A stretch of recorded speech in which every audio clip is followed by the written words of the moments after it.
का जुदू ईसा नगरी पर यहाँ एक ही हफ्ते के अंदर 2 फायरिंग के वाक़े पेश आए। सलामत एम खोखर का कारोबार स्क्रेप का कारोबार था। आइए सलामत एम खोखर से जानते हैं कि क्या वक़्वा है। ये 7 तारीख का वाक़या है। 7 तारीख को यहाँ जो है ना कुछ लोग आए हैं, तो उन्होंने आके हमारे गाड़ी की वीडियो बनाई। वीडियो बनाने के बाद उन्होंने हमें जो है ना ये व्हाट्सएप पे वो तस्वीरें भेजी, और उसी के साथ ही मेरे को जो है ना उन्होंने थ्रेट देने शुरू कर दिए कि भाई या तो हमें 5 लाख रुपया दो, अगर 5 लाख नहीं देते तो हम ये आपकी गाड़ी पकड़वाएंगे। तो मैंने आगे से बोला भाई आप अभी पकड़ाओ हमारी गाड़ी, हम जाने और महकमा पुलिस जाने, हमारे पास डॉक्यूमेंट्स है, हम डॉक्यूमेंट्स पे काम करते हैं, मैं टैक्स होल्डर हूँ, मेरी कंपनी रजिस्टर्ड है।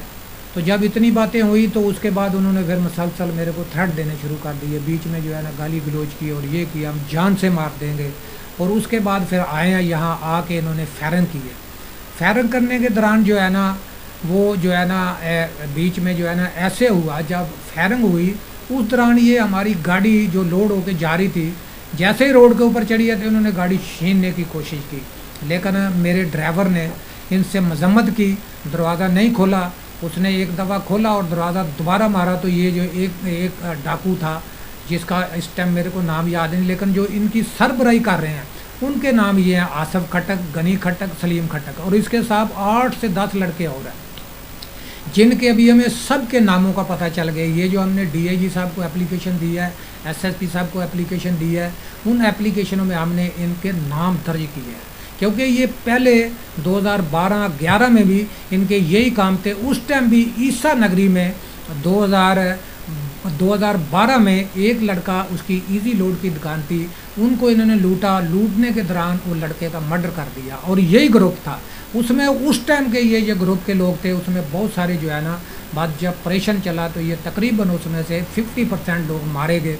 पुलिस मुकाबले में इधर बहुत सारे लोग दर्जनों के हिसाब से मारे हैं लोग, ये पीछे जितने भी लोग थे।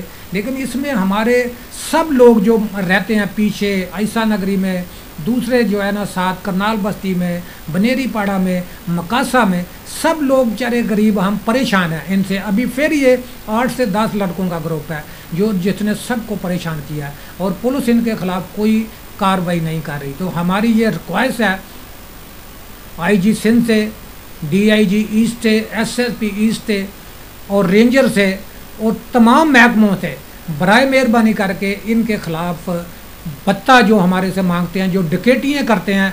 कल का वाक़या, कल रोड के ऊपर एक गरीब आदमी फ्रूट का ठेला लगाता है, उसको ये खींच कर ले गए हैं और उससे पैसे भी छीन लिए और उसको बेचारे को मारा पीटा। उसने भी आके बताया। फिर एक सब्ज़ी वाला है, उसके पास आए हैं, उसको मारा पीटा, उसका सब्ज़ी का ठेला भी कल्टी कर दिया। वो बेचारे ने 3 दिन से सब्ज़ी नहीं लगा रहा डर के मारे। ये हालात यहाँ हुए हैं। लेकिन हमारे मसीही लोग और हमारे जो पख्तून दोस्त हैं वो बहुत ज़्यादा परेशान हैं।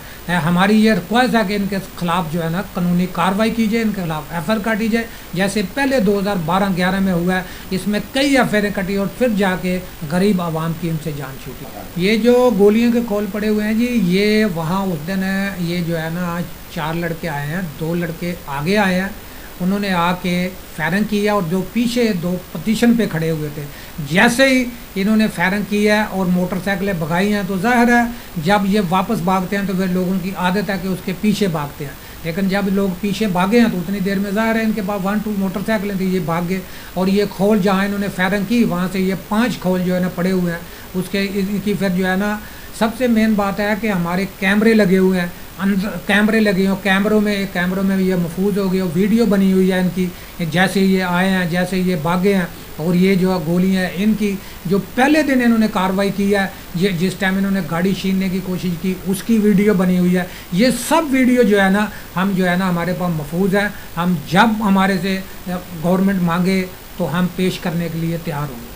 सर, इनको पुलिस वाले सपोर्ट कर रहे हैं या कोई सियासी पार्टी सपोर्ट कर रही है कि जो अभी तक कोई कार्रवाई नहीं होती? असल में मेन बात तो ये है कि ये दोनों बातें हो सकती हैं, और पुलिस तो 100% कर रही है इनको जो है ना। और पुलिस की जो पार्टी की बात है, ये अपने आप को पहले शो करते हैं ANP, लेकिन APN वालों ने बिल्कुल क्लियर बोला कि हमने इनको इलेक्शन से पहले निकाल दिया, इसी वजह से कि ये अभी आए हैं, पहले इधर नहीं थे, ये इलेक्शन से समझो को महीना पहले आए हैं। जैसे ही आए इन्होंने फिर वही कार्रवाई शुरू की हैं, तो हमने इनको जो है ना पार्टी ANP के इनका कोई वास्ता नहीं है। बाद में इन्होंने पीपल पार्टी के शेल्टर लिया है, पीपल पार्टी के कुछ लोगों ने इनकी हमायत की है, उस वजह से ये ज़्यादा फैले हैं। लेकिन पीपल पार्टी वाले तो हम हैं जो 40 साल से धक्के खा रहे हैं। जो ईसा नगरी में अभी जो 70% वोट हैं वो किन्होंने दिए हैं? ईसा नगरी के लोगों ने दिए हैं। हमारी बात नहीं सुनी जा रही और इनकी बात इनके खिलाफ FIR नहीं हो रही। ये ज़्यादती नहीं मसीह कौम के साथ, ये ज़्यादती नहीं मकासा के लोगों के साथ, ये ज़्यादती नहीं पख्तून लोगों के साथ जो पीपल पार्टी के साथ है, ये बहुत बड़ी ज़्यादती है। हमने DIG साहब को एप्लीकेशन दी थी 15 तारीख को, SSP साहब को दी थी 14 तारीख को। उससे पहले हमने जो है ना क्योंकि 8-7 को ये वाक़या, 8 को इलेक्शन आ गया, इलेक्शन के बाद जो है ना 2-3 दिन जो है ना आफत नहीं खुले थे, हमने TCS तो कराई, लेकिन जो है ना अगर हम आफत में जाते थे, जैसे DIG का आफत थे तो आफत बंद थे, क्योंकि सारे ये इलेक्शन में लगे हुए थे।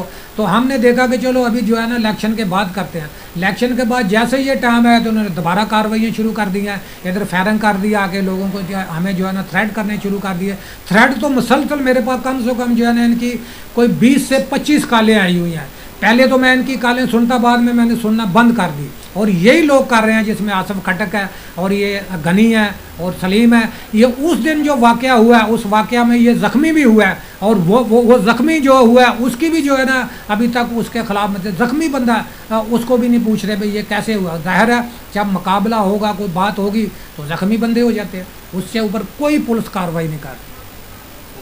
उसका जिम्मेदार यही है जो ये काम कर रहे हैं, जैसे आसिफ खटक है, ये गनी खटक है, सलीम है, इसके साथ जो 8-10 लड़के हैं वो ही हैं, और उसके साथ फिर पुलिस जिम्मेदार होगी।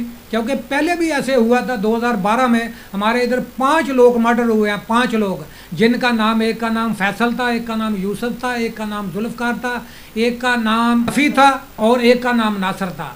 ये लोग बेचारे जो है ना उस दौर में भी जो है ना मर्डर हुए हैं, जिनकी FIR हुई, लेकिन FIR के दौरान जो है ना उसमें लोग अरेस्ट हुए।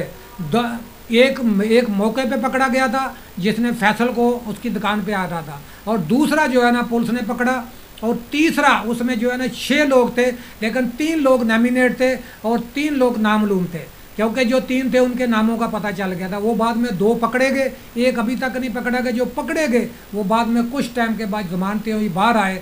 वो लड़के जो है ना ये नाता खान से आए हुए थे, बंगश लड़के थे, वो यही लोग लेकर आते हैं। जब ये जैसे अभी ये दोबारा 16 को फायरिंग हुई है, इसकी भी हमारे पास इत्तला आई है कि ये लड़के बाहर से इन्होंने मंगाया, ये बाहर से लड़के मंगा लेते हैं। हमेशा से इनका यही काम है कि बाहर से लड़के मंगवा लेते हैं। तो हमारे अगर हमें कोई जानी नुकसान होता है तो इसका जिम्मेदार आसिफ खटक होगा, गनी खटक होगा, सलीम खटक होगा, इसके जितने साथी हैं उनके नाम हमने एप्लीकेशन में दिए हुए हैं, और पुलिस होगी। अगर हमें जानी नुकसान हुआ तो ये जिम्मेदार होगी। सलामत एम खोखर का कहना यही है कि बत्ताखोरों को बत्ता ना देने की वजह से मेरे को जान से मारने की कोशिश की गई है। IG सिंध से मेरी अपील है कि हमारा नोटिस लिया जाए, बत्ताखोरों को गिरफ्तार करके कैफ़े किरदार तक पहुंचाया जाए। कैमरामैन जावेद अली के साथ उम्मे हमना NK7 न्यूज़ कराची।